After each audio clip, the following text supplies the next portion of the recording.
Hello, good morning again. I'm just walking out the door for a little walk, and I thought I would do another one of these. I gotta say, though, that I'm a little nervous today, in a way that I haven't been for previous episodes, if you will. I'm not sure exactly why. I think maybe I'm still sleepy. I'm just as much up and ready for the day as ever, but I still feel a little brain foggy, and for what it's worth, the weather is not nearly as nice as it has been, and I think that does make a difference. But anyway, yeah, I'm nervous because these ideas that you have to share are so interesting, even just in the titles, and I want to do them justice, you know? And also, I want to sound smart. I don't want to sound stupid and all that stuff, so I'm just being honest. Anyway, let's do it anyway. How about that?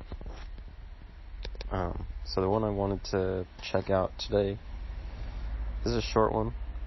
It's called Disregard Best Practices, and I'm assuming the rest of the title is Do What You Want or Do What Works For You. So here's something I believe about... Oh, how rude of you. You didn't say, hey friends. Hey Visa. Hey friends, if you're listening to this. Well, I'm going to talk about it in terms of marketing, but it's quite a bit broader than that. And, so there are some things that people consider to be marketing best practices. And by best practices, what people usually mean is things that seem to have worked for successful people or brands or companies so far, right? And I think what happens is that people tend to perceive the letter of what happens rather than the spirit of it, meaning, so like one way I talk about it is that you notice that all bodybuilders, all professional bodybuilders at competition level, they all have spray tans, and they use the spray tans to, kind of get that final 1%, 5% of polish and shine on their muscle so that it stands out. And you can kind of think that it seems logical to say that, well, all bodybuilders in competitions get spray tans. So if I want to win a bodybuilding competition, I should get a spray tan. You're not wrong entirely, but, the spray tan is really the icing on the cake, right? It's like the final thing. And the thing that makes... The bodybuilder cake. you a bodybuilder is the bodybuilding, just lifting and eating and sleeping and resting. And similarly, I think when people see marketing best practices, or, like we are on YouTube, right? Like, so people say, oh, all the successful YouTube accounts have these very polished intros, these very well edited things. And that can be true, but that doesn't necessarily mean that that's what you should be doing. It's like the spray tan, right? And if you get the spray tan too early, it can be, it can be kind of iffy, it can be kind of cringe. It might be suboptimal. And there's selection bias that happens because it's very easy to only look at things after they've already succeeded and not examine what they were doing prior to the level of success that they reach. And so, the general marketing principle I would say is if there's something that you want to do that's fun and exciting and you enjoy it, and it deviates from so-called best practices, you should just do it anyway. I agree. And I'll leave it at that for now. But I agree a lot. And I think I didn't really choose this one because of this, but it seems appropriate that I am going to be talking to Mr. Ungated Creative in a few hours about probably this exact thing. So, that'll be fun. I genuinely believe that. And I think, I'm demonstrating that I believe that by making these videos and making them the way I make them, which is just ramble for, now I'm trying to keep it to like 8 minutes, just ramble for a while and see what happens, right? And talk to people and just do what you think is fun. And that doesn't doesn't mean that I believe that everybody else who wants to make it on YouTube or whatever should be doing daily 8-minute ramble videos. No. I'm gonna jump in though, because I have often thought the same thing, and I do think the same thing for the most part, but one thing that I probably don't usually factor in is that you, for example, or me, or just using us, like, we have backgrounds in marketing, and so what is fun for us and what we can do in a fun way is going to be really, really different, probably, than somebody who doesn't have a marketing background. Just in the same way as anyone with any skill, right? Like, if you've been a musician for a decade and you're extremely good at the guitar, what it means and what it looks like for you to have fun are very different, or is a very different thing than for me to pick up a guitar and attempt to have fun.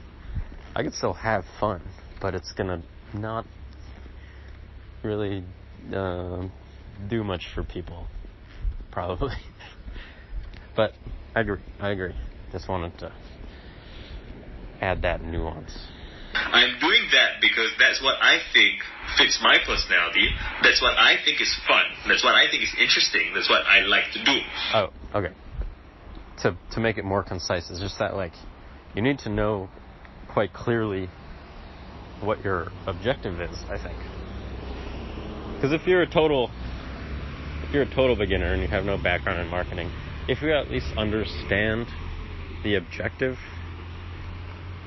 of what you're trying to achieve, then you can look for new ways. Like, you can reason your way to practices that work for you, I'm sure.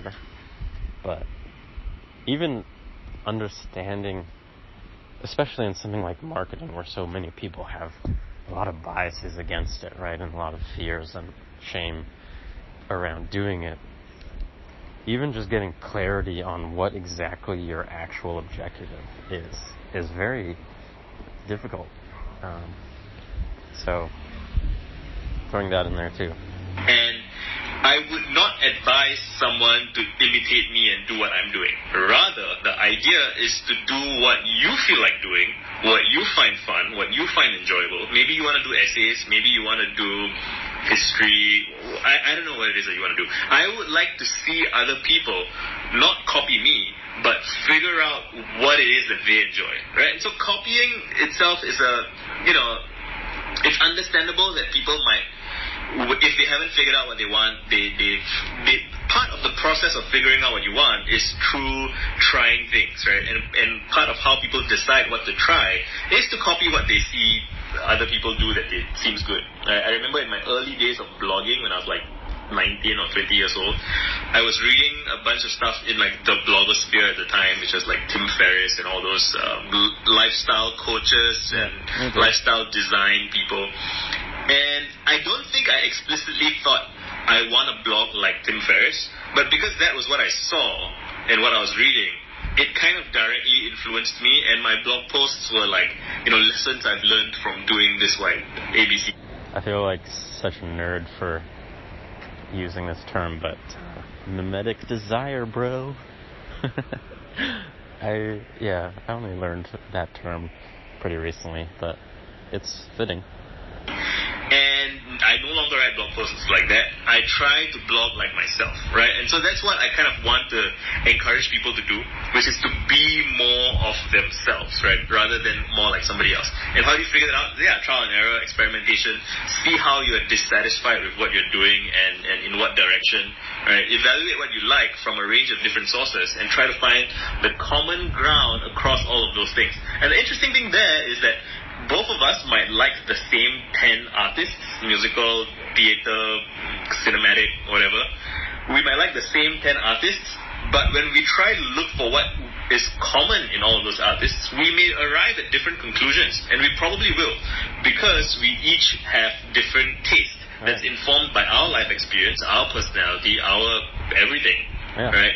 Just like you said yesterday about, I mean, it's kind of different, but how you and your other friend, who are both writers, but you have a background as a musician, and he has a background as an athlete, and you both approach the same skill and activity in entirely different ways.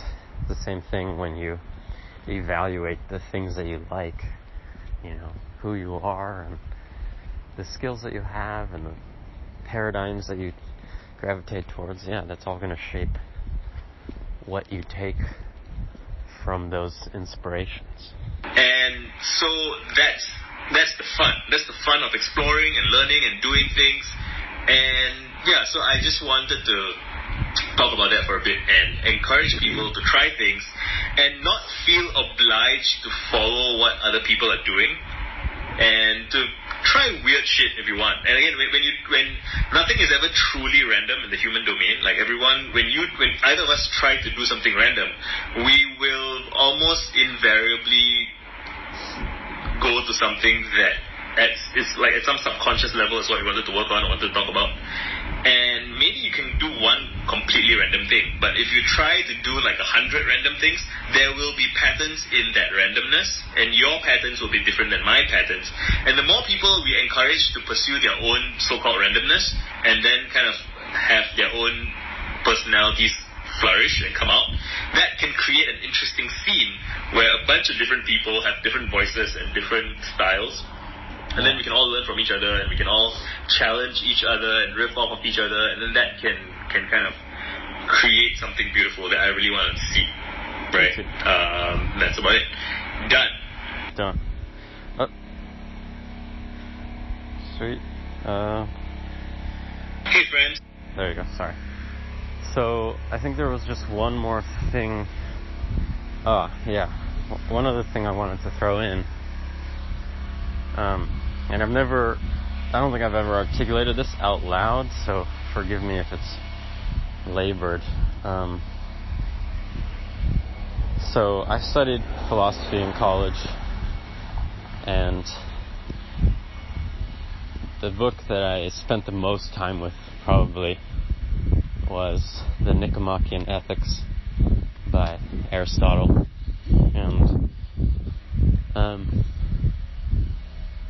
I mean, there's a hell of a lot in that book, but one thing he does is there's several chapters of it where he analyzes our capacity for rationality, and he kind of breaks it down into different kinds of things, right? So there's theoretical knowledge and the type of reasoning which just exercises itself about theories and things that, mathematical things, for example, that don't have any direct relationship to something you're trying to do or achieve.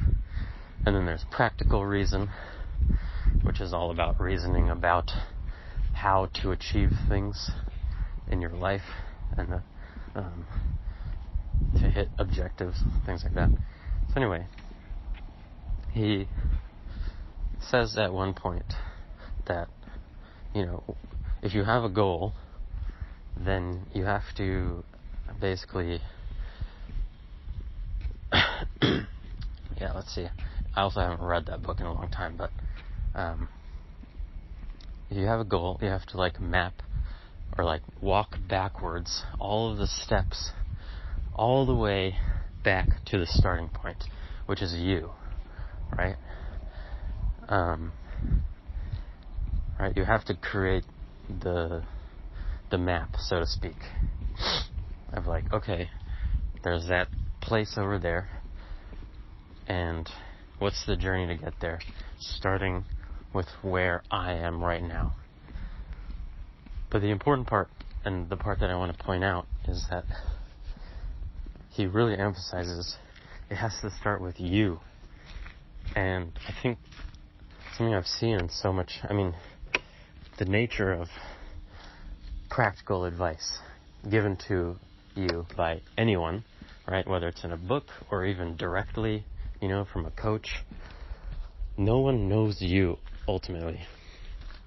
And so they can only give you all the steps up to a certain point, but that point is never going to be exactly where you are, right? Like, somebody could tell me, like, oh, in order to build a business, you have to start a vlog, or like any number of things, right? And it could be very, very clear and obvious and seem simple to do, but they don't know that I have so much fucking fear about putting myself out there, right? Or like sharing my voice or sharing my ideas. And so there's actually this huge chasm between where I actually am and that first step on the outside of me, which seems so obvious to most people. And I think most people, from what I've seen and from how I've thought about it in the past, you kind of skip over that and you just assume that the very first step is whatever step the person giving the advice tells you it is. And then you beat yourself the fuck up because you're like, God, I'm not taking action. What's wrong with me? Like, why can't I just do the thing? It's so obvious. It should be so easy. But you don't realize there's an entire fucking crevasse between you and that thing. So, I guess the point is, like, yeah, the best practice is that thing, that piece of practical advice that somebody has told you to do. Do this to get started. But to really make progress and to really get anywhere, you have to, like, come even many, many steps closer to you, and you have to have you have to know yourself well enough for this, obviously. And that's where you do what you want and you do what works for you, because that's all you can do, really. So, yeah, that's all I wanted to add. I could try to find more, but this would just ramble on. Sweet.